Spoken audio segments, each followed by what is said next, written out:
예, 방금 소개받은 저 연구원 조정실장 하는 이주선입니다. 저는 본래 공부를 경제학에 그 미시경제학이라는 게 있고 거시경제학이라는 게 있습니다. 그런데 무시기 거시기 저희는 그렇게 얘기하는데 그 미시경제학 중에 산업조직론이라는 걸 공부를 본래는 했습니다. 그래서 이제 다루는 거는 공정거래, 한국으로 말하면 공정거래 정책, 그 다음에 규제개혁, 제가 지금 규제개혁위원으로 일을 합니다. 그리고 민영화 뭐 이런 것들을 주로 다루고요. 그 다음에 이제 공공부문 개혁이라든지 또 여러분들 관련된 이슈로는 법치 이런 것들을 연구하고 반부패 이런 연구들을 해왔습니다. 오늘 그 나눠드린 이 기사는요, 제가 어제 그제 그 이화여대에 강의가 있어서 거기 가느라고 오려서 만든 기사입니다. 1번 상중하가 지금 다 나왔을 것 같은데 왜 그러냐면은 전부 그 삼성전자 40년에 대한 얘기를 쓴 거기 때문입니다. 오늘 제가 말씀드릴 주제는 기업입니다. 근데 그 기업이 어떤 거냐 하는 거를 여러분들한테 말씀드리고 싶어서 이거를 카피를 해왔습니다. 제가 다 읽지는 않겠습니다만은 나중에 그 돌아가시거들랑은 한번 기사를 전부 처음부터 한번 읽어보시면 좋겠다는 생각을 했습니다. 첫 번째 그 제목이 뭐냐면 뒤쪽을 보시면요. 뒤쪽을 보시면 삼성전자 40년이라고 해서 상 그렇게 해놓고서 거기 제목이 뭐냐면 삼류에서 초일류로 이렇게 돼 있죠. 근데 이 기업이 어떻게 돼 있느냐면 맨 첫 번 그 맨 왼쪽에 있는 컬럼을 보시면요. 종업원 36명, 매출 3,700만 원, 영업 손실 700만 원짜리 기업입니다. 언제냐? 그게 1969년입니다. 예, 아드님들을 대기업에 취직시키시면 굉장히 좋아하시죠. 삼성전자 같은 기업에. 그런데 삼성전자에서 기업에 취직시키셔가지고 아드님이 나중에 임원하실 가능성이 몇 %나 된다고 생각하세요? 엄청 잘하는 사람 빼놓고는 거기서는 CEO 하시기 쉽지 않겠죠. 그런데 아마 종업원 36명일 때 여기 들어가가지고 두각을 나타낸 분 중에는 지금 CEO 하시는 분들이 제가 있는 걸로 알고 있습니다. 이명박 대통령께서 어제 재미난 말씀을 하셨더라고요. 자기도 중소기업 직원이었다. 이렇게 말씀을 하셨더라고요. 그렇죠. 현대건설이 예전에 순위에도 못 드는, 도급 순위에도 못 드는 꽝이었거든요. 그 회사에 그 양반이 가실 때만 해도. 현대건설이 나중에 돈을 버는데 어떻게 돈을 벌었느냐면요. 한국에 있는 유엔 묘지라는 데 아시죠? 유엔군 묘지에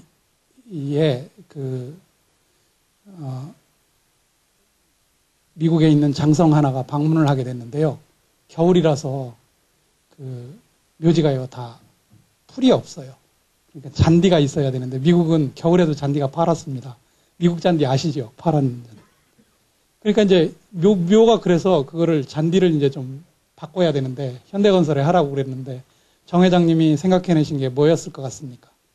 예, 보리입니다. 들으셨죠? 보리를 겨울에 파란 거는 우리나라에는 그때는 보리밖에 없었거든요. 그러니까 보리를 갖다가 심어서 파랗게 만드는 걸 통해서 첫 번째 그걸 텄다고 그럽니다. 그 양반이 한 일은 이제 뭐 자동차를 한다고 했는데 지금으로 말하면 제 생각에 경정비 공장 정도를 뭐 한 거 아닐까. 그것도 아마 기술 수준은 지금보다 훨씬 형편이 없었겠죠. 이제 건설회사를 했는데 건설회사가 이제 그런 식으로 해가지고 조금씩 해서 미군 군납을 하다가 월남에 진출을 합니다. 월남에 가가지고 한 게 뭐냐면은 무슨 건물을 짓고 그런 게 아니라 그 만이 하나 있었는데 그 만에 배가 진입을 하려면은 토사가 쌓이는 걸 파내야 되는 거예요. 준설공사죠. 왜 그러냐면 항만이 자꾸 토사가 와가지고 메워가지고 얕아지니까 거기 군함 같은 걸 대할 수가 없는 거예요. 그래서 미군의 하청을 받아가지고 그 파내는 일을 했습니다. 그 다음에 또 하나는 뭐였냐면 그때는 우리가 워낙 기술 수준도 없고 물건도 팔 게 없으니까 뭐를 했느냐면 미군들 군복이 있잖아요. 군복 세탁하는 세탁 공장을 차렸어요. 그렇게 해가지고 돈을 버는 돈이 100만 불입니다. 그 중에 5천만 불을 갖다 세운 공장이 현대자동차예요. 그 회사를 가지고 지금 우리가 먹고 사는 겁니다. 그러니까 우리나라 지금 먹여 살리는 건 5개 기업이 먹여 살리는 겁니다. 그 회사들이 없으면 밑에 있는 중소기업들은 영업해서 먹고 살 건덕지가 없는 거예요. 실제로 따지면. 그러니까 어떤 분들은 말씀하시기를 대기업에는 고용이 너무 작기, 고용하는 게 얼마 요즘은 안 된다. 9988이다. 그러니까 전체 기업 수의 99%는 중소기업이고 그 다음에 거기서 고용하는 인원이 88%의 인원을 고용한다. 그러니까 대기업은 역할이 없다. 이렇게 말씀하시는 분들이 있어요. 근데 재미난 건 뭐냐면 그 중소기업의 66%가 대기업을 하청해서 먹고 사는 기업이거든요. 그러니까 우리나라에서 잘 나가는 기업들이 만약 제대로 잘 나가지를 못하면 중소기업은 먹고 살 게 없는 거예요. 그럼 중소기업이 먹고 살 게 없다는 소리는 거꾸로 얘기하면 다시 내려가면 일자리가 없다는 소리로 들어가는 거예요. 그래서 사실은 지금 있는 그 기업들, 여기 삼성전자를 지금 말씀드려갑니다. 이 기업이 지금 금년에 118조가 될 거고요. 내년이, 그리고 영업이익은 10조가 넘을 거라고 보고 있어요. 내년에는 130조가 넘을 거라고 봅니다. 이제 조금 이따가 제가 여기서 말씀을 드리겠습니다만은 이게 GDP에서 차지하는 비중도 그렇고요. 일본 한 2005년 기준으로 따지면 일본에 있는 사니오, 소니 이러는 옛날에는 우리나라가 감히 상상도 하지 못했던 그런 기업들 10개를, 전자회사 10개 합친 거에 매출액 부담도 크고요. 거기서 나오는 영업이익보다 그거보다 더 커요. 삼성전자 하나가. 여러분들이 생각하시기에 우리가 굉장히 우리는 안 돼. 그러는 분들이 아직도 많으신 것 같더라고요. 제가 또 밖에 나가보면. 근데 제가 생각하기에는 20세기를 들어서서 신생 독립국으로 독립한 나라들 중에 아마 여러 번 들으셨을 거예요. 독립한 나라들 중에 2만 불 이상으로 올라간 나라가 2나라가 있습니다. 어딜 것 같습니까? 한 나라는 우리나라니까 아실 거고 다른 나라 또 하나 어딜 것 같아요?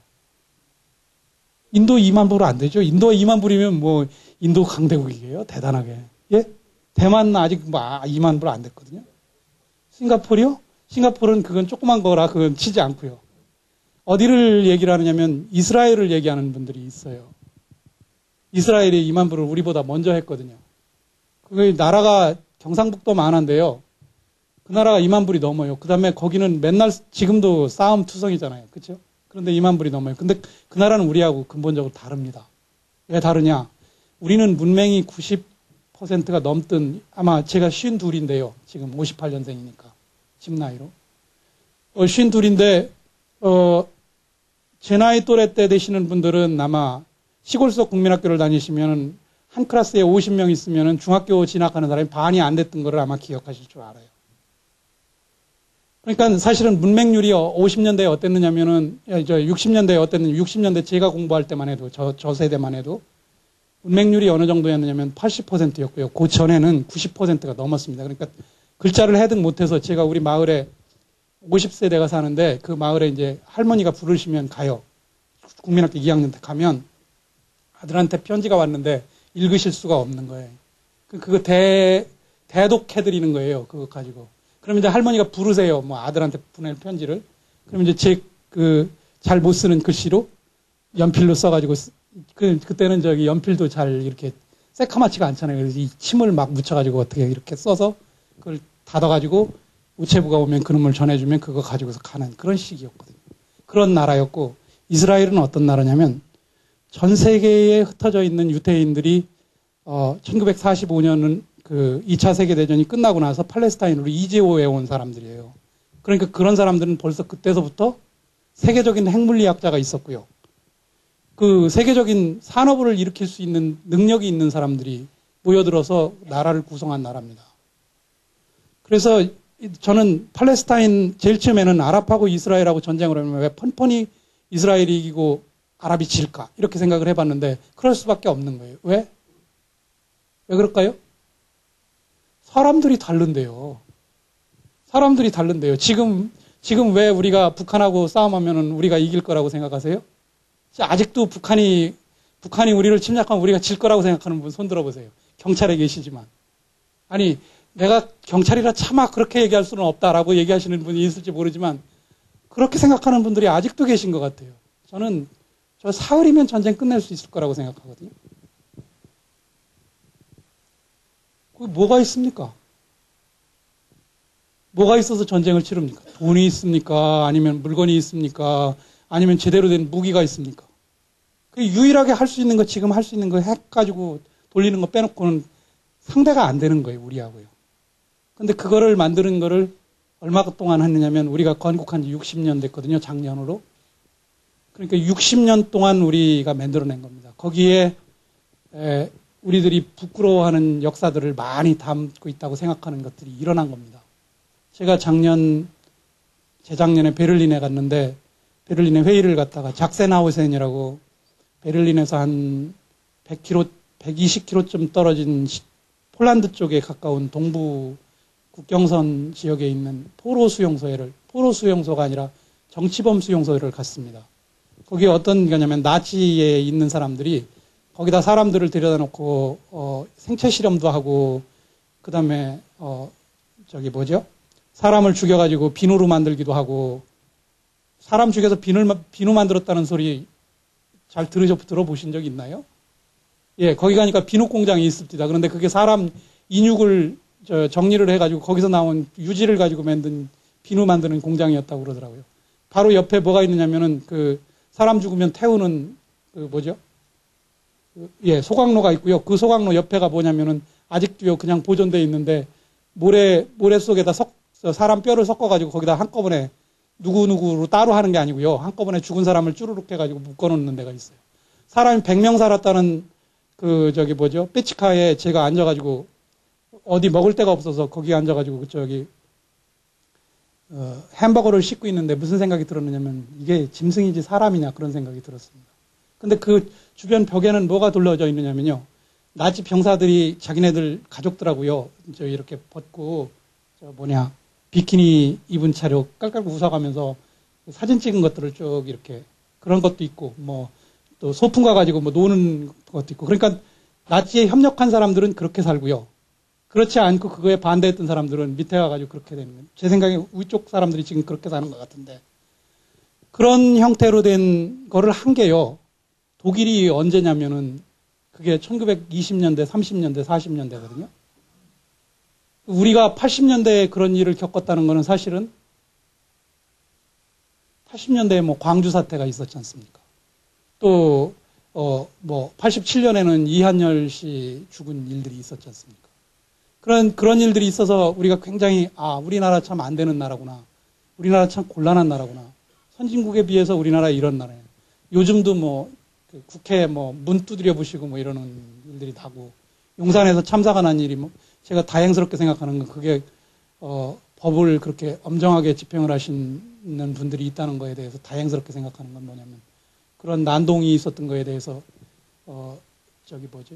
모든 사람한테 엄정하게 법적인 죄를 물었다는 거에 대해서 제 생각에는 그렇게 안 하면 앞으로도 그런 일들이 계속해서 벌어질 거고 또 하나는 나중에 가면은 심각한 문제가 생길 겁니다. 왜 그러냐면은 어느 사회고요. 재산권을 보호를 제대로 못하는 사회는 그 사회가 망합니다. 재산이 많은 사람이 누군가를 훔쳤거나 아니면 사기를 쳤거나 아니면은 편법을 이용했다고 생각하는 사람들이 많은 사회는 망합니다. 혹시라도 여러분들 중에도 그런 생각을 가지고 계신 분들이 있으시면 그러면 그거는 그 가정이 망합니다. 예컨대 아버지가 나눠주신 재산을 아버지가 벌었지 자기가 손끝 하나 꼼짝한 적이 없는데 그거 나누는 거에 관심 있는 집은 망합니다. 자기가 벌어서 자기 집을 흥하게 하려고 하는 사람은 흥합니다. 또 자기가 벌어서 자기 동생들까지 책임지겠다고 나서는 사람이 있는 집은 흥합니다. 그런데 아버지가 벌어놓은 재산을 공돈인데 자기 돈처럼 생각하고 그거를 내놓으라고 하는 사람이 있으면 그 집은 망합니다. 그래서 제가 늘 말씀드리는 건 뭐냐면 돈이 생기시면 안 쓰는 방법을 제일 먼저 배워야 됩니다. 안 쓰는 방법. 쓰는 방법을 배우시면 돈을 빨리 쓸 수 있도록 배우시면 요즘은 월급을 타면은 직장인들이 17일이면 끝나고서 그 다음서부터는 무일푼이라 손가락 빤다고 그러더라고요. 누가 그러는 거예요. 근데 제가 생각하기에 안 쓰는 방법을 배워서 모으지 않으면 돈은 모아지지 않습니다. 두 번째, 돈이 모아져가지고요. 돈이 나오는 거를 불리기 시작해서 불어나지 않습니까? 제일 처음에는 그 돈을 펐으면은 그 다음에는 돈 벌 기회가 전혀 없는 겁니다. 예컨대 제가 1억을 벌잖아요. 1년에요. 그러면 남길 수 있는 돈이 잘 남겨야 아마 30% 남기면 잘 남길 겁니다. 3천만 원을 남기면. 그러니까 버는 건 1억인데 지가 쓰는 게 7천만 원 되는 때문에 3천만 원밖에 안 모여져요. 그런데 돈을 3천만 원을 모으는 거를 하려면 3천만 원을 모으는 걸 하려면 1억을 벌어야 되는데 만약 돈이 가서 돈을 벌잖아요. 그러면은 만약 1억이 가서 돈을 벌면은 만약 지금 이자가 4%니까 그럼 400만 원 벌어올 거 아니에요. 그렇죠? 400만 원 4%면 400만 원인가요? 맞죠? 400만 원을 벌어오는데 그 400만 원은요.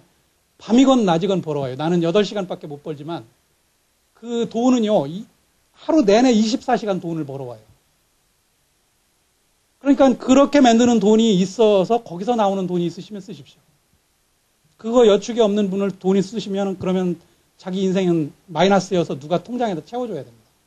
그 통장을 안 채워주면 아무도 채워줄 사람이 없습니다. 예전에는 많은 분들이 뭐라고 생각하시느냐면 직장은 뭐 어제 그저께인가 제가 라디오에서 들으니까 그러더라고요. 직원들이 그 회사에 다니는 직원들한테 CEO가 하는 가장 많이 하는 거짓말 중에 제일 1번으로 들은 게 뭐냐면 이 회사는 너희 거다. 이렇게 얘기하는 건 완전히 거짓말이라는 거예요. 근데 저는 그게 거짓말이 아니라고 생각해요. 회사에서 돈을 벌어오잖아요. 그러면 노동자가 가져가는 게 얼마인지 아세요? 매출을 만약 100원 했다. 그러면 그 중에서 노동자가 분량으로 가져가는 게 얼마일 것 같아요? 70%입니다. 월급으로 가져가는 게. 30% 누가 먹느냐? 자본이 가져요. 그러니까 무슨 소리냐면 개인으로 따지면은 얼마씩 안 될지 모르지만 전체로 따지면요. 벌어오는 거에 70%는 노동자들이 가져가는 거예요. 30% 누가 가져가느냐? 되게 커 보이고 한 사람이 가져가는 때는 많지만 자본이 가져가는 몫은 30%밖에 안 돼요. 어느 나라고 평균적으로 그렇습니다.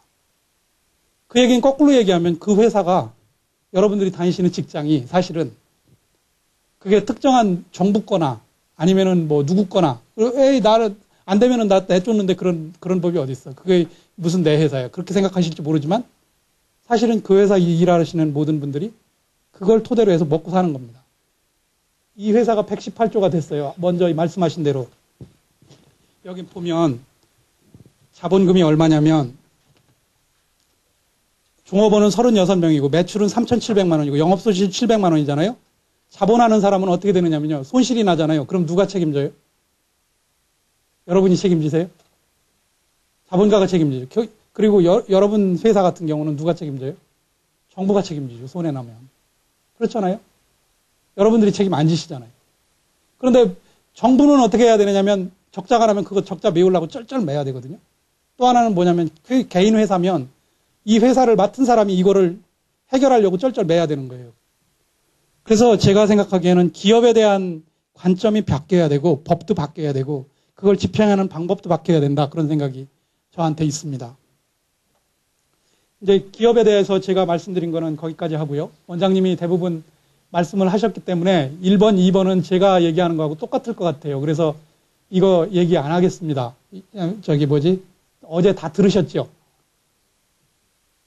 예, 여기 보시면 삼성전자 실적이 이게 2005년 겁니다. 여기만 놔뒀는데 우리나라 2009년에 지금 14개거든요. 이런 포춘 500대 기업에 들어가는 기업들이 이게 있습니다. 사실은 이 기업들이 우리 먹여 살리는 겁니다.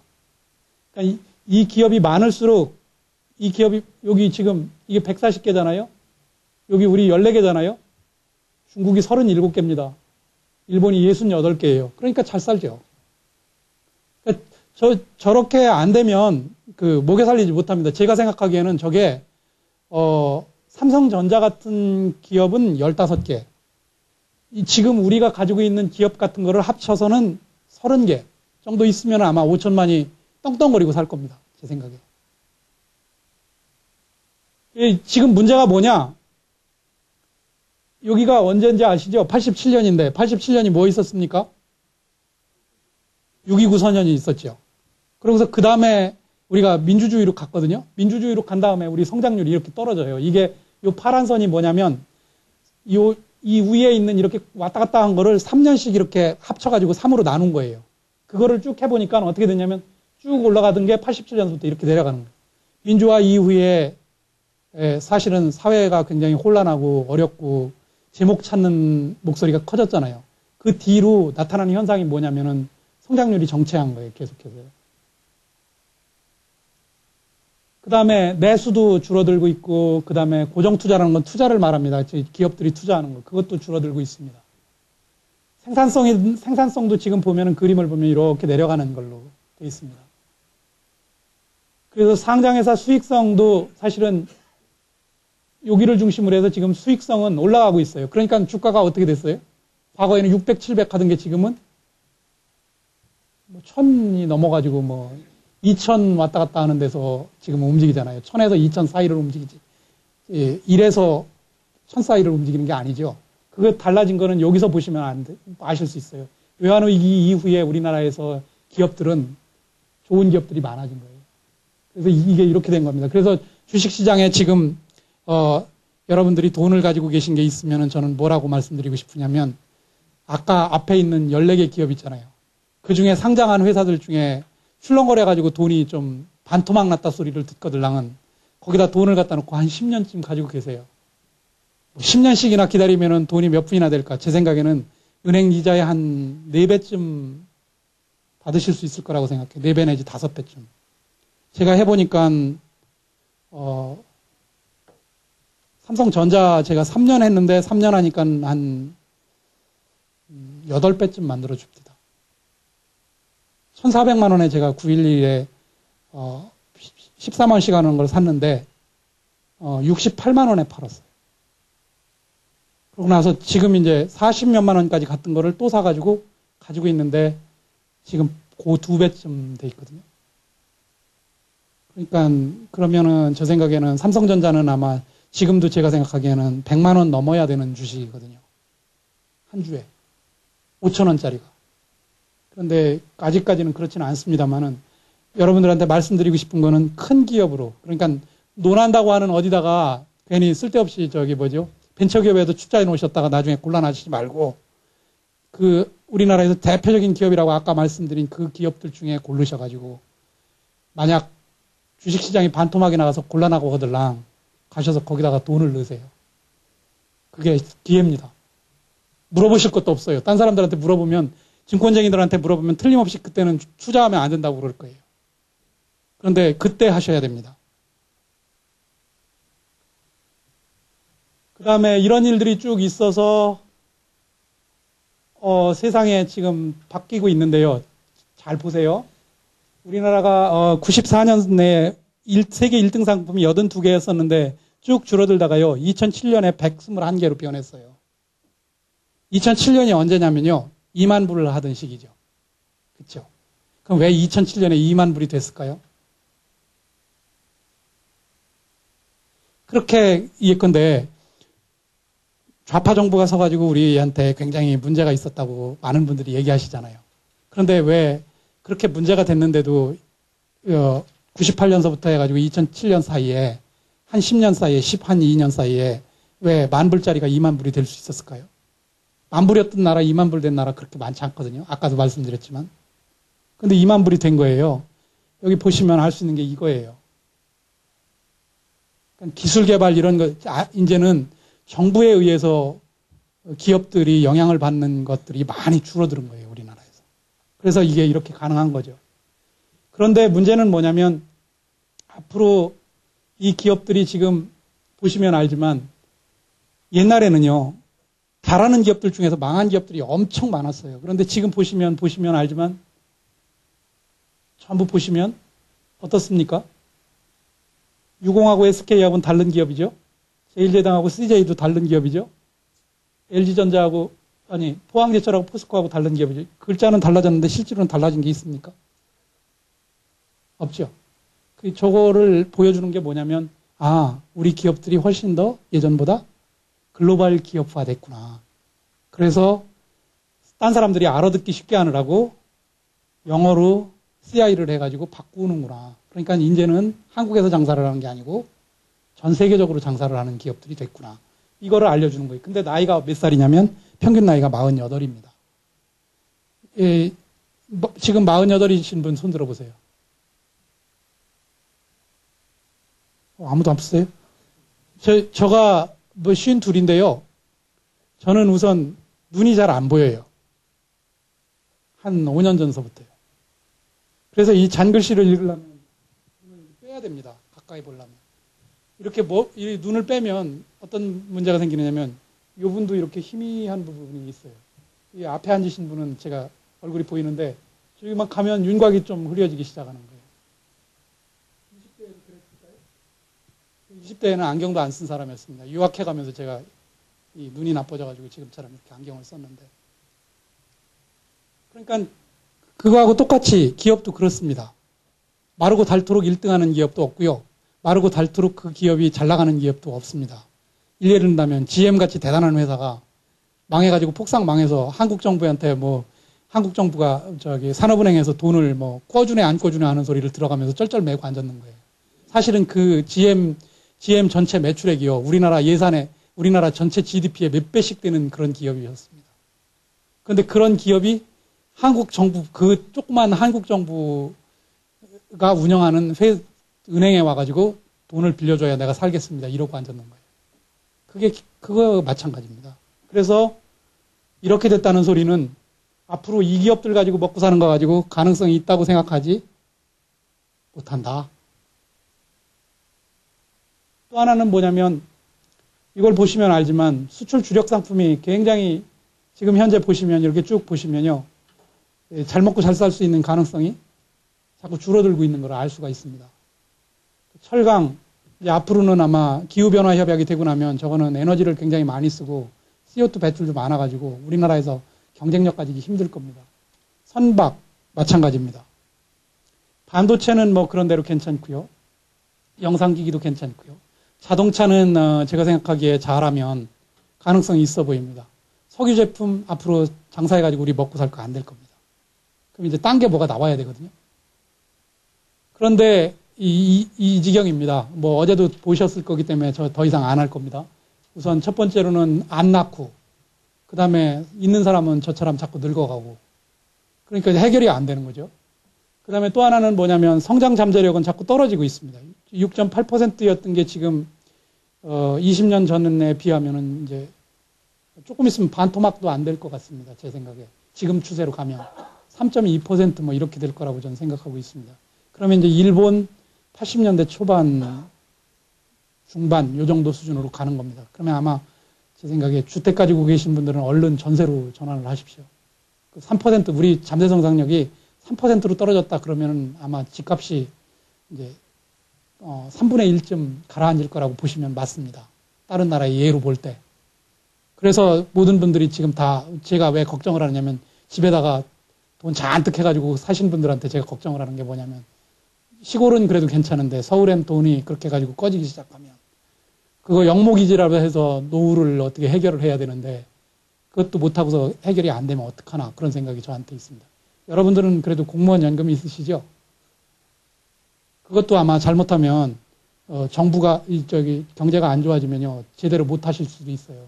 그러면 공무원 연금 돈 넣어주는 게 세금 걷어야 되는데 세금 못 걷으면 어디서 해결해가지고 그거 해주겠습니까?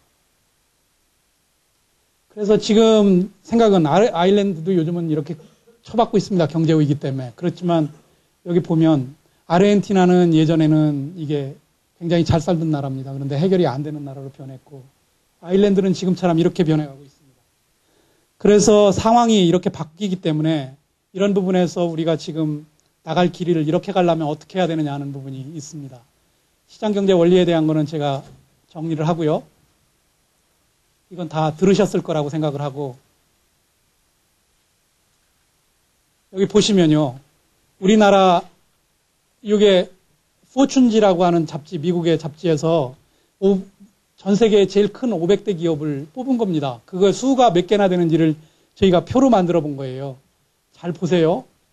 1등서부터 10등 안에 있는 나라 중에요. 중국을 빼놓고 선진국 아닌 나라가 있습니까? 없죠. 그러니까 사실은 보면은 잘 사는 나라가 된다는 건 기업이, 굴지의 기업들이, 경쟁력 있는 기업들이 많이 있어야 된다는 소리죠. 큰 기업들이.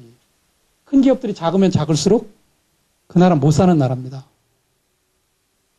그래서 그거를 이렇게 저희들이 이렇게 그림으로 한번 찍어봤더니, 찍으니까 이런 거예요. 기업이 규모가 커질수록 이건 자산입니다. 그러니까는 자본금에다가 자기네가 부채로 빌려다가든지 하여튼 뭐 기체를 하든지 해가지고 그거 합친 걸로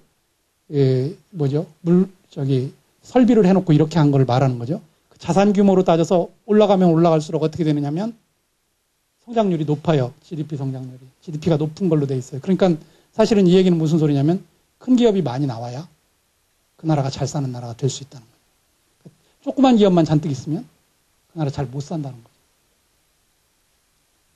그 다음에 두 번째로는, 그러니까 지금 사실은 공정거래위원회에서 큰 기업들을 잔뜩 이렇게 곤란하게 구는 거는 솔직히 얘기하면 잘 못 살게 하겠다는 얘기하고 동일한 얘기예요. 뭐 이렇게 막말로 하면. 뭐 그것도 공정거래도 잘 해야 되는 부분이 있고, 그것 중에서 진짜로 해야 되는 부분이 있고, 그렇지 않은 부분이 있는데, 적어도 경제력 집중 억제를 한다고 하는 부분으로 정책을 하는 거는 잘못된 겁니다. 공정거래가 다 잘못됐다는 게 아니라, 그 중에서 사이즈가 커졌으니까 너희는 더 이상 불리면 안 된다라든지, 또는 뭐 예컨대 돈을 빌려오는 거를 너희 마음대로 빌려오면 안 된다든지, 이렇게 하는 거는 잘못된 거라는 거죠. 그렇게 하면, 잘하는 놈이 돈 빌려다가 돈을 쓰지, 못하는 놈이 돈 빌려다가 쓰면은 망하기나 하지, 그거 가지고 해결이 되겠습니까? 그러니까 실제로는 보면 우리나라 정책 중에 이런 게 많아요. 또 하나는 뭐냐면 학교도 있잖아요. 잘하는 학교 나온 아드님들 두신 분들은 그 잘하는 학교 보내는 거 공짜로 보낸 게 아니잖아요. 그 아들이 거기 가가지고 밤새 가면서 딴 애들하고 공부해가지고 경쟁해서 그렇게 됐을 거 아니에요. 학교 가는데 왜 그거를 모든 학교를 다 똑같이 취급해야 됩니까? 저는 그게 이해가 안 가요. 왜 공부 잘하는 사람한테 자꾸 곤란하게 굴어요? 공부 잘하면 공부 잘하는 대로 대우를 해줘야지. 일 잘하는 사람도 똑같아요. 예컨대 직장에서 연봉제 하지 말고 성과급 하지 말고 그냥 연봉으로 호봉으로 하자고 하는 사람들 나 이해가 안 가요. 자기 하는 일은 쥐뿔도 하는 것도 없어가면서 왜 딴 사람 하는 거 열심히 했으면 그 사람한테 더 줘야 될 거 아니에요. 그걸 왜 똑같이 줘야 된다고 생각하는지 전 이해가 잘 안 가요.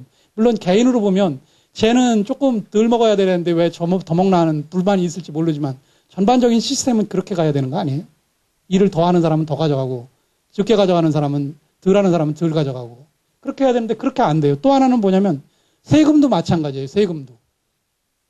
돈을 더 버는 사람이 저 같은 사람이 저는 대개 하루에 10시간에서 13시간쯤 일합니다. 평균적으로 제가 따져보니. 그럼 딴 분들은 9 to 5 하시면 8시간 하시잖아요. 그럼 제가 그렇게 일을 하면은 저는 만약 2억 원짜리라고 하면 1시간에 시간당 얼마 하는 걸로 하면은 내가 5시간을 더 일하면 5시간 곱하기 얼마만큼을 사회에다가 더 내놓은 거잖아요. 그렇죠? 내가 돈을 벌어갔지만 실제로는 돈을 버는 게 공짜로 버는 게 아니잖아요. 누군가 쓸 거를 만들어줘야 되잖아요. 이 물컵 만든 분은 물컵을 안 만들면 자기가 돈을 벌 방법이 없잖아요. 그럼 내가 5시간을 일해서 물컵을 50개를 더 만들었다 그러면 사회적으로 물컵이 50개가 더 생긴 거잖아요. 그런데 세금을 누진적으로 뜯으면 제가 38%를 내는데 맨 끝에 내는 거는 8천만 원 이상짜리는 38%를 뜯어가요. 100원을 벌으면 38원을 뜯어간다고요. 38원을 뜯어가면 어떻게 되느냐면 그 전에는 24%인가 23%입니다. 그러면은 내가 일을 더 해가지고 돈을 더 벌면요. 뜯기는 게 더 많아요. 그러면 나는 어떻게 해야 되느냐면 여러분 8시간 일하시고 나서 집에 가면은 뭐 그러시는 분이 경찰에는 없으실 거라고 생각하는데 왜 그러냐면 뭐 과로에 굉장히 곤란하신 분들이 많잖아요. 그러니까 그런 분들이 얼마나 되시는지 모르겠는데 제가 8시간 일하고서 그냥 집에 가는 거하고요. 하루에 13시간씩 일할 때는요. 제 몸이 곤란해요. 피로할 때도 있고 아침에 일어나기 싫을 때도 있고 그런데도 지금도 그렇게 하거든요. 그러면은 제가 그렇게 일한 거를 딴 사람이 자꾸 뜯어가면 제가 할 수 있는 방법은 뭐예요? 쉬는 거예요. 적어도 저 쉬는 거를 뜯어갈 수는 없잖아요, 정부가. 네, 돈을 뜯어가는데 제가 쉬는 걸 뜯어갈 수는 없다고요. 왜 그러냐면 너 쉬니까 너 본래 13시간 일해서 돈 내놓던 거에서 우리한테 내놓는 게 얼마였는데 너 쉬니까는 돈을 쉬는 거에 대해서도 내 텍스를 하면 그렇게 할 수 있는 정부가 있나요? 그건 없죠. 그러니까 잘하는 사람은 어떻게 하느냐? 안 하려고 그러는 거예요. 그러면 만드는 게 적으니까 쓸 수 있는 게 적어지죠? 그럼 가격은 올라갈까요? 내려갈까요? 가격은 올라가죠. 왜 그러냐면 물건이 만들어내는 물건은 줄어들었는데 어떻게 사회에서 쓰려고 하는 건 예전하고 똑같으면 가격이 올라갈 수밖에 없죠. 그러면 자기가 벌어오는 거 가지고 논 사람들이 탱탱 노는 사람들이 돈을 더 주고 살아야 되니까 어차피 가난해지는 건 마찬가지인 거예요. 그럼 사회 전체가 가난해지는 거예요. 그래서 규모가 큰 거에 대해서 아니면은 남이 돈 버는 거에 대해서 배 아파가지고 만드는 법을 자꾸 만드는 나라는 망합니다.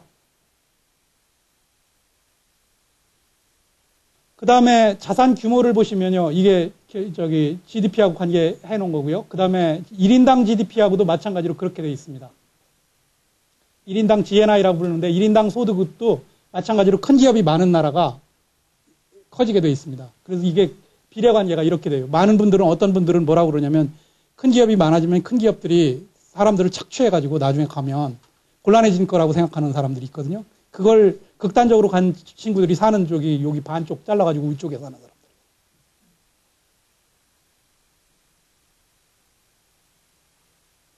이거는 너무 어려워서 제가 말씀드리지 않겠습니다.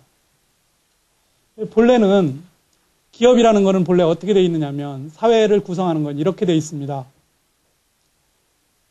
개인이라는 거는 맨 코어에 있는 거고요. 그 밖에 이제 자기가 소속해 있는 조직하고 집단이 있습니다. 예를 들면 여러분들이 경찰에 속하시잖아요. 저는 연구원에 속하지 않습니까? 또는 뭐 학생들은 뭐 어느 고등학교, 대학교 이렇게 속하시죠. 그 다음에 이제 조직에도 마찬가지로 그렇게 속하시죠. 그게 이제 그 첫 번째고요. 그 밖에 뭐가 있느냐면 제도라는 게 있습니다. 예컨대 문화가 있고요. 또 그 사회를 지배하는 가치관이 있고 관습이 있고 또 관행이 있고 법이 있고 이런 것들이 있습니다. 이게 이제 우리를 둘러싸고 있는 것 같아요. 그러면 개인은 어떻게 하냐면 조직하고 집단을 만들어서 성공하려고 노력합니다. 왜 그러냐면 지가 혼자 만들면 빌 볼 일이 없잖아요. 요즘은요 가수들 뛰어 혼자 하면은 돈 버는 게 해결이 안 되니까 어떻게 해요? 우르르 집단으로 몰려 나와가지고 뭘 하죠. 근데 거기 애들 중에는 노래하는 것처럼 막 하고 있는데 어떤 애는 춤만 추고 노래는 덩어리예요. 그러니까 입술만 움직이지 안 하는 거예요. 어떤 애는 춤은 잘 추는데 노래는 잘 못하는 거예요.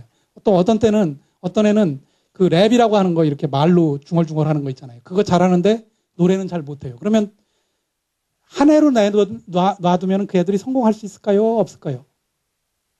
성공을 못하죠. 그러니까 한꺼번에 믹스를 한 거예요. 왜 그러냐면 그걸 한 사람이 할 수 있는 사람이 별로 없어요.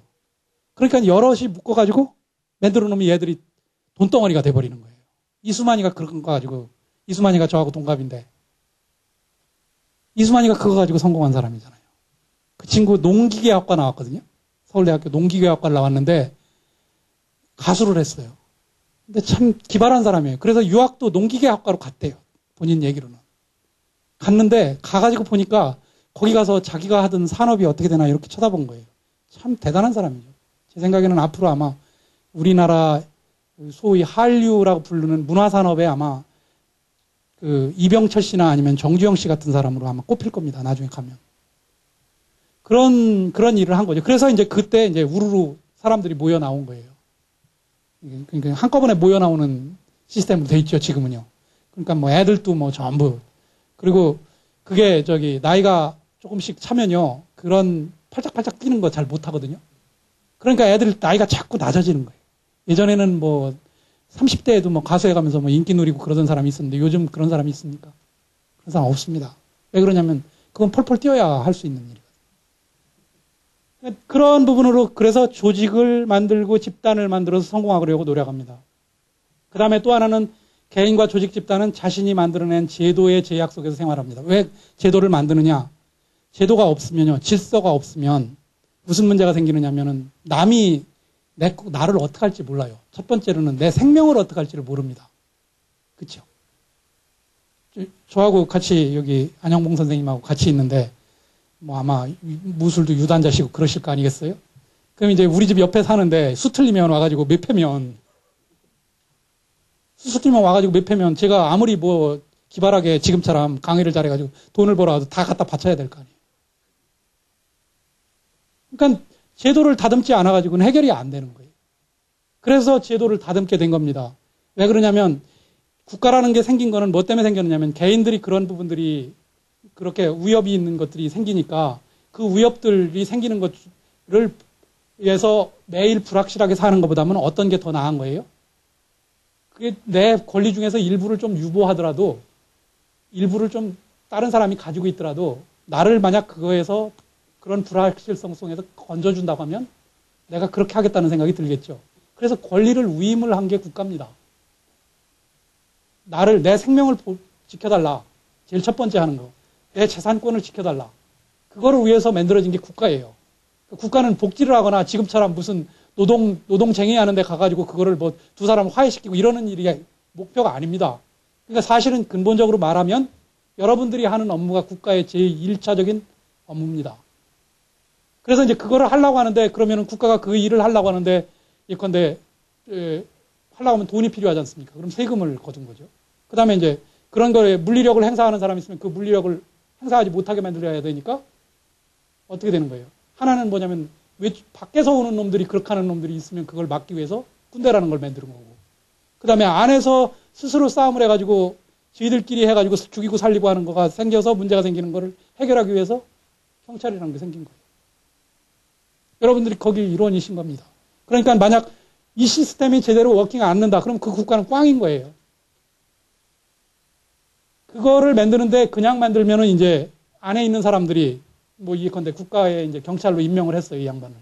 보안관으로 예전에 미국으로 말하면. 임명을 했는데 이 양반이 와가지고 수틀리면 자기 마음대로 하는 거예요. 예컨대.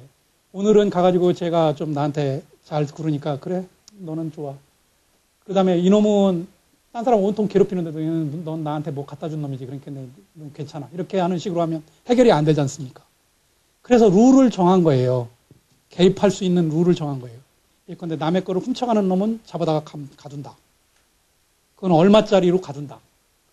남의 생명을 해야 한다면 어떻게 처리를 한다. 이런 거를 정한 거가 뭐예요? 법이죠. 법이죠. 그리고 이제 그거를 전반적인 부분으로 이렇게 커다랗게 싸고 있는 부분이 뭐냐면 그거보다 더 큰 관습입니다. 예를 든다면 그 돌상놈 같은 놈 그게 짐승이지 그게 사람이냐 이렇게 얘기하는 그거는 뭐냐면 법은 아닐지 모르지만 그 사회에서 그 사람이 노음을 지키지 못하고 사는 사람이라는 얘기죠. 그래서 그거에 만들어진 거가 전통이고 그런 것들을 쭉 묶은 거를 문화라고 부릅니다. 한 사회가 가지고 있는. 그거에 의해서 개인이 어떻게 사는 게 되는데 여기 보신 대로 중요한 건 뭐냐면 공식적인 제도, 법이나 이런 거는 10년에서 100년 걸립니다. 고쳐지는데.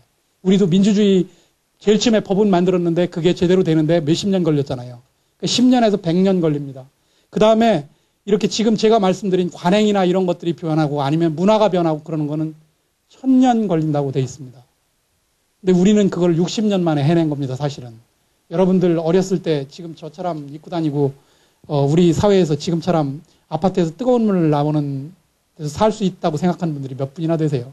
저는 없다고 생각하거든요. 저도 감히 꿈꾸지 못했습니다. 민주공화국이라는 걸 만들어서 보냈는데, 저희 민주공화당에서. 거기에 80년대에 마이카 시대가 온다고 하는데 아무도 믿은 사람 없습니다. 다 조롱하고 웃었습니다. 그런데 실제로는 80년은 아니지만 90년대에는 우리나라에 시골까지 차를 한 대씩 가지는 게 됐지 않습니까?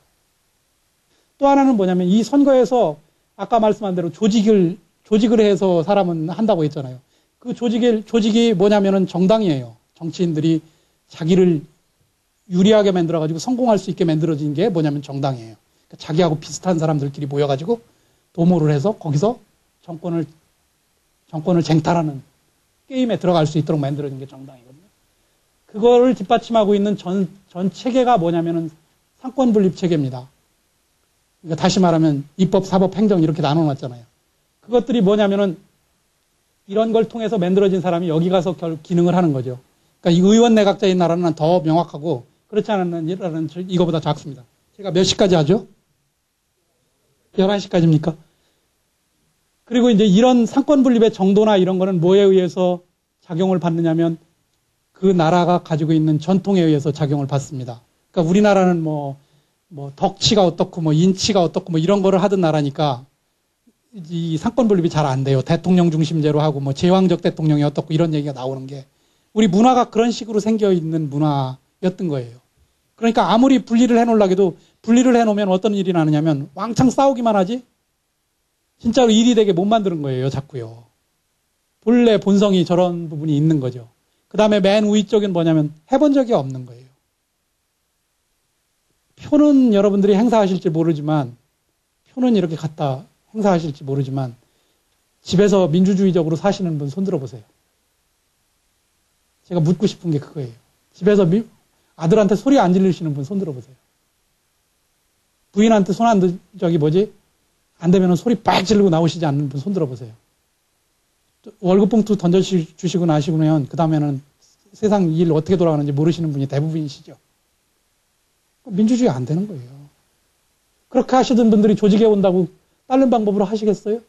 위에 사람 하면은 아니면은, 뭐 요즘은 기한 내던지는 분은 없다고 하더라고요. 누가 그러는데. 예전에는 뭐 기한도 내던지시는 분들이 있었다고. 그러니까 민주주의 안 돼요. 왜? 여기가 안 되는 거예요. 이거 변하는데 얼마 걸린다고 아까 말씀드렸죠? 100년에서 1000년이요. 그러니까 지금 우리 민주주의 한 지 60년밖에 안 됐는데 이 정도 하는 거는 진짜 잘하는 겁니다. 왜 그랬을까요? 왜 그렇게 잘할 수 있었을까요? 김대중 씨, 김영삼 씨 또는 뭐 예컨대 지금 국무총리하고 그만두신 이해찬 씨 뭐 이런 분들이 수고한 부분도 있어요. 그거 하나. 두 번째로는 뭐가 있느냐면 교육이 힘이에요. 우리가 교육을 굉장히 잘 받은 거예요. 요즘은요, 고등학교 나온 애 87.5%가 대학에 간답니다. 전 세계 1위입니다. 다른 나라는요, 54%를 못 넘어요. 제가 선진국들 평균이 54% 정도 됩니다. 근데 우리가 87.5%니까 사실은 모든 애들이 다 대학에 가는 거죠. 저는 그 교육 수준의 변화가 우리처럼 민주주의를 할 수 있는 토양을 만드는 거예요. 그러니까 교육 수준을 그렇게 올리려면 돈이 들어가야 될까요? 안 들어가야 될까요? 돈이 안 들어가가지고는 교육 못 시키죠. 그러면은 민주주의라는 건 본래 돈 없는 나라에서는 못 하는 거예요. 경제학에서는 재화라고 부르는데 그 중에 열등제라는 게 있습니다. 돈이 없으면 사 먹고 살 수밖에 없는 거. 예전에는 보리, 뭐 돼지고기 이런 거를 들었습니다. 근데 지금은 돼지고기도 비싸고 보리도 쌀보다 비싸기 때문에 그런 걸 예로 들을 수는 없어요. 그런데 그렇게 민주주의는 그래서 사치제에 속합니다. 명품 쓰는 거하고 똑같아요. 민주주의를 하시려면 돈이 있어야 됩니다. 왜 그러냐면은 예전에는 예컨대 부역을 나가신 거 아시죠? 신장로가 포장이 되기 전에는 왜 파이고 그러니까 1년에 한 2번씩 부역을 나가지 않습니까? 나가가지고 자기 삽 들고 나가서 거기다가 돌 갖다가 쭉 이렇게 트럭에서 부으면 그거 쭉 이렇게 해서 가운데다 이렇게 메꾸고 이러는 거 아침에 나가서 하고 오고 그러지 않습니까? 그런 규제를 한 이유가 뭐 때문에 그래요? 예, 포장할 돈이 없는 거예요. 포장할 돈이 없으면 어떡하겠습니까? 나가가지고 그거 다니긴 다녀야 되겠고 길은 만들어야 되겠고 그러면 가가지고 그거 부역과 몸으로 때울 수밖에 없죠. 그러니까 그런 사회에서는 어떻게 민주주의를 하겠습니까? 나오라고 해야 되는데 나 싫어 나는 그거 그렇게 하는 거 싫어 그렇게 하고 안 나가는 사람 있으면 그 사람 그냥 놔두면 그 패인 걸 어떡할 거냐고요. 그러니까 민주주의 못합니다. 그런 사회에서는. 근데 지금은 민주주의 하는 게 어떠냐? 2만 불쯤 됐으니까 민주주의 되는 겁니다. 그런데 민주주의 되지만 지금도 안 되는 부분들이 용산 같은 일이 벌어지고 국회에서 뭐 예컨대 도끼로 찍고 이러는 일이 생기는 이유는 뭐 때문에 그러냐? 저거는 아직도 안 변했거든요. 저 우위는 아직도 안 변했거든요. 대통령 앞에 가가지고 제가 다른 나라 대통령네 집을 한 47군데쯤 다녔습니다. 거기 가서 밥도 얻어먹고. 다녔는데 저는 다른 나라 대통령네 집에 가가지고는 악수만 했지 고개를 숙인 적이 없거든요. 우리나라 대통령한테 가면 꼭 고개를 숙이라고 하는 거예요. 그래서 거리를 있잖아요. 여러분 중에도 가보신 분은 알지만 거리를 꼭 이렇게 머리를 숙여야 꼭 악수를 할 자리에다가 나를 세워요. 난 그게 모욕이라고 생각했어요. 내가 뽑은 대통령한테 내가 그 사람한테 무슨 부하가 돼서 거기 들어간 것도 아니고 자기가 초청을 해서 손님으로 들어갔는데 내가 그래도 들어갔으면 악수를 하면은 서로 서서 얼굴을 마주보고 악수를 해야지. 예컨대 그 사람이 무슨 왕도 아니고 왜 내가 이렇게 해가지고 악수를 해야 되는지. 김대중 대통령 앞에서 내가 이렇게 해가지고 이제 우리나라 놈이 이거니까 할 수 없이 이렇게 하긴 했는데 나중에 그 자리에서 제가 그런 얘기를 했습니다. 왜 꼭 자리를 그렇게 하느냐고. 이제 뭐 나는 그렇게 꾸그리긴 쉽습니다. 그런 얘기는 못하고 내가 뭐라고 얘기를 했냐면 그 앞에 좀 더 바짝 서야 얼굴도 뵙고 웃는 모습도 보이고 뭐 말이라도 한마디 할 텐데 이걸 이만큼 서가지고 저렇게 하니까 그리고 꼭 찍는 것도요. 같이 서 있는 거를 이렇게 찍는 게 아니고 꼭 내가 이렇게 한 것만 찍어요. 아니 내가 그 사람 종이냐고요. 아니, 내가 경의를 표하기 위해서 스스로 한다는 건 모르겠어요. 그런데 손님으로 초대해다 놓고 그게 무언 짓이냐고. 그래서 이거 지금 되려면 상당한 시간을 요한다. 그래서 지금 같은 일들이 벌어지는 것도 상당한 시간 가야 되기 때문에 여러분들 역할이 굉장히 크실 거다. 그리고 아마 답답한 일들이 많으실 거다. 그 일을 하시는데도 아마 그러려니 하시지 않으면 속이 부글부글 끓어서 해결이 안 되실 거다. 그래서 이제 기업도 그렇습니다. 정치가 그런 것처럼 기업도 그렇습니다. 기업이라는 거는 맨 끝에 있는 플레이어입니다. 거기 위에 뭐가 있느냐면 이사회하고 주주총회가 있어요. 그 이사회가 이제 모여가지고 이사들이 모여서 당신네들은 1년 동안 매출을 얼마를 올려가지고 이득을 얼마를 내쇼. 그러면은 이제 여기 있는 기업의 그 우두머리 하는 사장이라는 분들이 그거를 목표로 받습니다. 그 목표로 받은 걸 가지고 자기가 1년을 일해서 그 목표를 달성을 하면 그 사람은 거기 자리에 있는 거고 그 목표를 달성을 못하면 어떻게 됩니까? 뽀가지죠. 그 위에 뭐가 있느냐면 이런 이사회하고 주총이라는 게 이게 내부 기업이죠. 여기까지만 해도. 그 다음에 이제 그 내부 기업 말고 뭐가 있느냐면 요 밖에 있는 사람들이 있습니다. 그게 뭐냐면은 노동시장이 있거든요. 그럼 이제 거기 가서 누구를 데려와야 됩니까? 예, 일할 사람들을 데려오는 거죠. 여러분들처럼 이제 직장에다가 붙박이를 해가지고 이렇게 데려오는 사람이 있는가 하면 여기 남대문에 가보면은 인력시장에 쓰지 않습니까? 매일 아침마다 데려가는 사람도 있죠. 어떤 일은 매일 아침마다 데려가는 사람을 쓰고 어떤 일은 여러분들처럼 붙박이를 씁니다. 붙박이를 쓰는 사람은 어떤 사람일까요? 인품이 고매한 사람을 씁니까? 아니면 돈이 많은 사람을 씁니까? 학력이 높은 사람을 씁니까? 그게 아니죠. 뭐냐면 그 일에 만약 있잖아요. 인력시장에 가면은 매일 쓸 수 있는 일을 하는 사람들은 어떤 거예요? 오늘 하던 사람이 내일 바뀌어도 그 일을 하는 게 관계없는 사람은 인력시장에서 매일 조달해서 쓸 수 있어요. 그런데 여러분들처럼 특수한 임무를 맡은 분들은 그 다음날 인력시장에 나가보니까 없는 거예요, 그 사람이. 그러면은 구해올 수가 없잖아요. 저 같은 사람을 저희 연구원에서 어디 박사를 예컨대 미국에서 박사해 온 사람을 3개월에 한 번씩 어디서 데려다가 이렇게 바꿔가면서 쓰겠다. 그러면은 박사가 매일 있을까요? 없죠. 그러니까 어떻게 해요? 너는 그러면 여기서 이렇게 일하는 걸로 해줄 테니 평생을 일해가면서 나하고 계약을 하자. 이렇게 해가지고 한 게 소위 정규직 어쩌고저쩌고 하는 겁니다. 그리고 이제 그 다음에 밖에 있는 것들이 뭐냐면은 밖에서 이렇게 일을 해가지고 허드렛 일처럼 그렇게 하든지 아니면 외주를 해가지고 예컨대 장판하고 뭐 도배하고 이러는 거 또는 무슨 뭐 여러분들 중에도 많으시죠. 쓰레기 치우는 거 뭐 아니면은 무슨 뭐 청소하는 거 뭐 이런 것들은 다 밖에서 외주로 하시잖아요. 그건 왜 그러냐면 그렇게 밖에다 떼줘도 문제가 안 생기는 것들은 그렇게 만들어주는 거예요. 그렇게 해서 만들어진 시장이 노동시장입니다. 그 다음에 또 뭐를 해야 되냐면 장사를 하려면 돈이 돌아야 되잖아요. 그렇죠? 돈을 들어야 되니까 그 돈을 들여오는데 두 가지 방법이 있습니다. 하나는 뭐냐면 꼬아오는 게 있고 또 하나는 뭐냐면은 투자를 받아오는 게 있어요. 꼬아오는 거는 간접금융이라고 해서 은행에서 꼬아옵니다. 주로. 예전에는. 그 다음에 직접금융이라는 건 뭐냐면은 지금 말씀한 대로 주식을 발행한다든지 그런 걸 통해서 그 사람한테 꼬아오는 거예요. 두 차이는 뭐냐면 저쪽은 이자를 줘야 됩니다. 다달이. 얼마씩. 만약 1억을 꼬았다 그러면 1억에 상당하는 이자를 은행에다 계속해서 내야 돼요. 그리고 그거는 망해도 갚아야 됩니다. 그런데 이쪽은 어떻게 되느냐? 직접금융시장에 있는 거는 만약 망하잖아요. 그러면은 거기 들어온 거를 누가 날리느냐면 그 기업이 책임지는 게 아니고 거기다 투자를 했던 사람이 책임을 지는 거예요. 이 두 가지가 다릅니다. 간접금융을 하면 어떻게 되느냐면 제가 이제 만약 사업주라고 하면 간접금융을 하면 그 회사에서 나오는 몫을 만약 잘하면 내가 다 먹고 어떻게 할 수 있어요? 빚만 갚으면 됩니다. 고정적인 이자율로. 근데 망하면 어떻게 되느냐? 그러면 이제 다 책임져야 되는 그런 문제가 있죠. 그러니까 만약 내가 앞으로 잘할 가능성이 있다고 하는 사람들은 대개 빚을 많이 쓰려고 그러겠죠.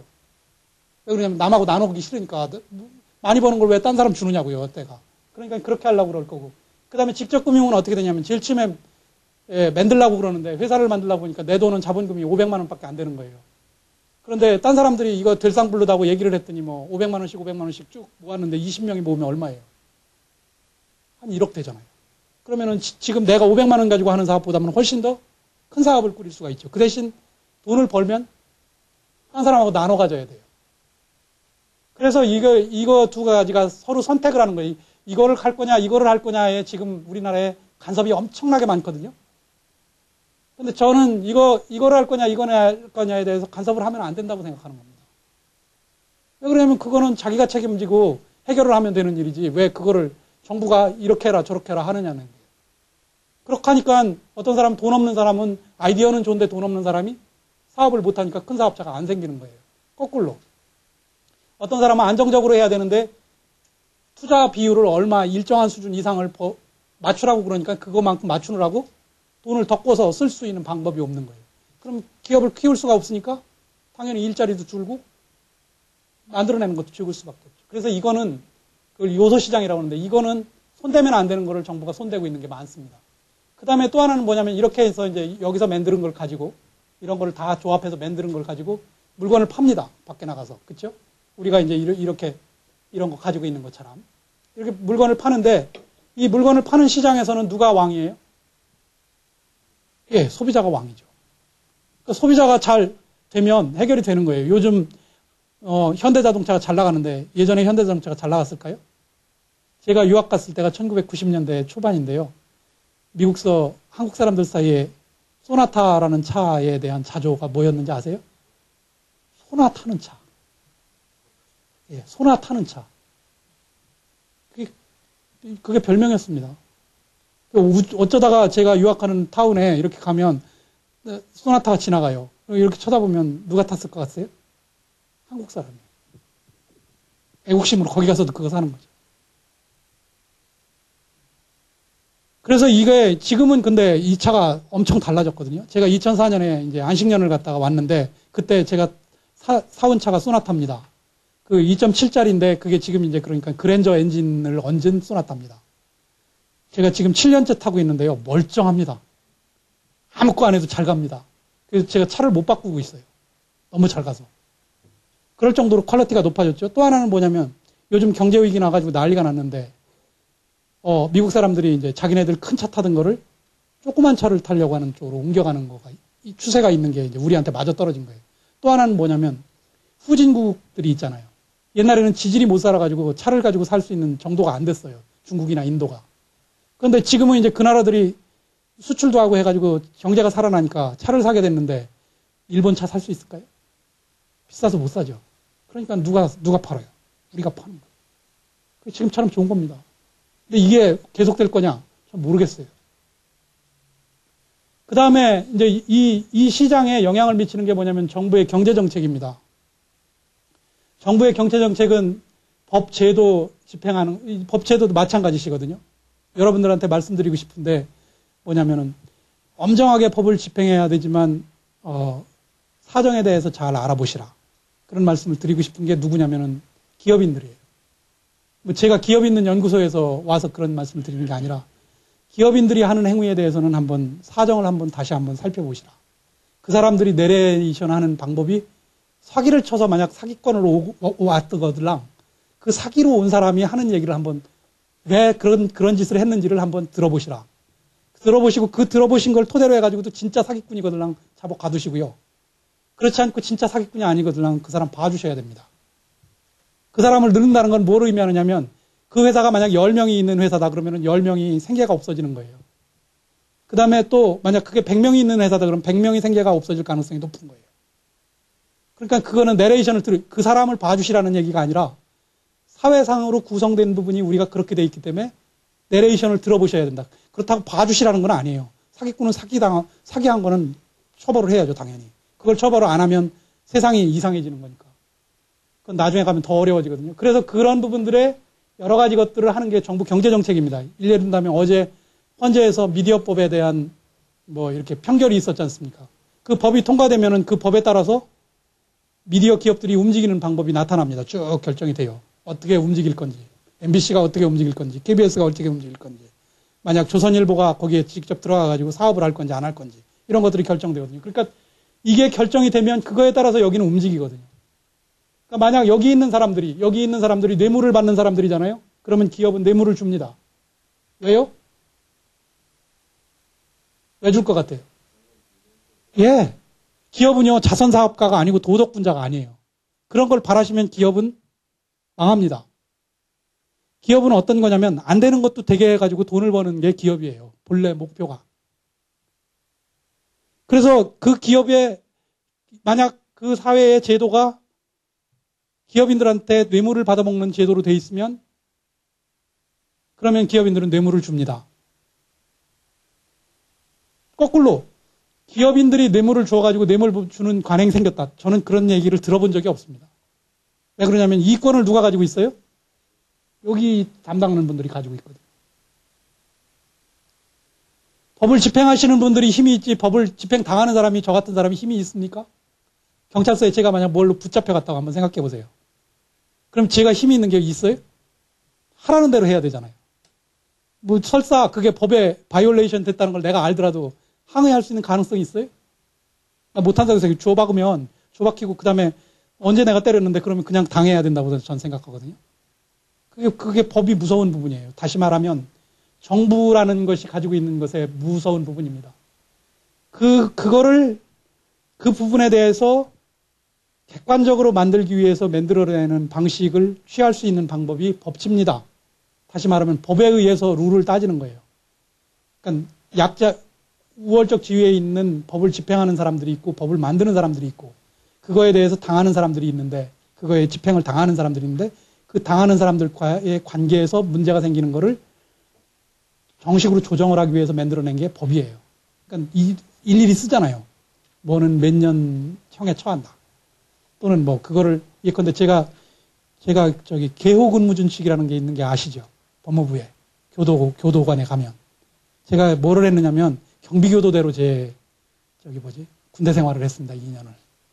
근데 거기 가면 개호근무준칙이라는 게 있어요. 근데 그게 뭐냐면 죄인이 들어오면 교도소에 들어와가지고 있는데 그 사람한테 대해서 A라는 행동을 할 경우에는 그 사람을 이렇게 벌할 수 있다. B라는 행동을 하면은 이런 걸 할 수 있다. 도구는 이런 걸 사용해서 해결을 할 수 있다. 그 사람 때리는 건 이렇게 때려라. 뭐 이런 거를 쫙 적어놓은 거예요. 그거하고 똑같이 왜 그걸 정하느냐. 왜 그러냐면 죄인이지만 그 사람이 사람이기 때문에 그렇습니다. 인권을 보호하는 부분을 만들어내야 되는 때문에. 그거하고 똑같이 여기도 그런 부분이 있거든요. 사람이 하면 어떻게 되느냐면 잘할 수도 있고 못할 수도 있습니다. 사람이 하는 게 나을 때가 있거든요. 어떤 때는 나느냐면 그 사람이 진짜로 다른 사람들을 모조리 생각하는 사람일 때. 그런 경우에는 사람이 하는 게 법이 하는 것보다 낫습니다. 근데 대개는 그런 사람이 잘 없죠. 위에 사람 하는 사람은 대개 보면요. 수단과 방법을 가지지 않는 사람들이 많아요. 솔직히 얘기하면. 그러니까 그 사람들이 위에 가는데 그렇게 간 사람들이 가가지고 거기 앉았다고 해서 그렇지 않은 방법으로 할 수 있을까요? 저는 못한다고 생각하거든요. 그러니까 그러면은 방법이 뭐가 낫느냐? 그나마 이게 낫다는 거죠. 근데 이거 법치를 하는 것도 그게 지배받고 있는 세계가 문화하고 가치관 이런 거에 의해서 차이가 나요. 우리 법 질서에 대한 정서는 어디서 전 생겼다고 생각하느냐면 조선시대하고 외정시대하고 때 생긴 그 법감정에 대한 국민 법감정이 지금까지 지배하는 거라고 저는 생각하고 있습니다. 이게 굉장히 막연한 생각이라서 뭔지는 모르지만 맞을지는 모르지만 여러분들 생각하고 얼마나 다른지는 모르지만 제가 생각하기에는 뭐냐면 외정시대 때는 당국하고 따르게 하는 게 올바른 일이라고 생각하는 세상이었어요. 다시 말하면 외경에 순사가 오든지 아니면 그 법에 뭐 해가지고 뺏어가는 거를 안 당하고 사는 사람이 통쾌한 사람이고 의리 있는 사람이고 정의로운 사람이었다고 생각하는 거예요. 거기에 대항해가지고 총을 쏘고 대항을 하는 사람들이 더 괜찮은 사람인 거예요. 그리고 그 사람이 약자들을 보호하는 사람이라고 생각했던 거예요. 그리고 제가 생각하기에는 탄간오리가 들끓었던 조선시대 후기도 그거하고 별반 다르지 않거든요. 조선이 1392년에 건국을 했는데요.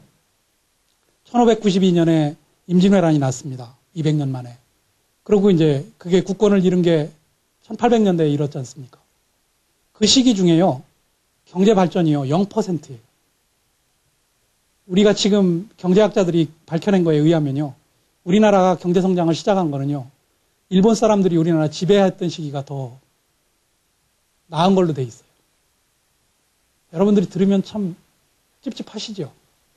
그러니까 우리끼리 살 때요. 솔직히 얘기하면 저도 전주이가인데 우리끼리 살 때 매우 패고 곤란하게 살았던 거예요.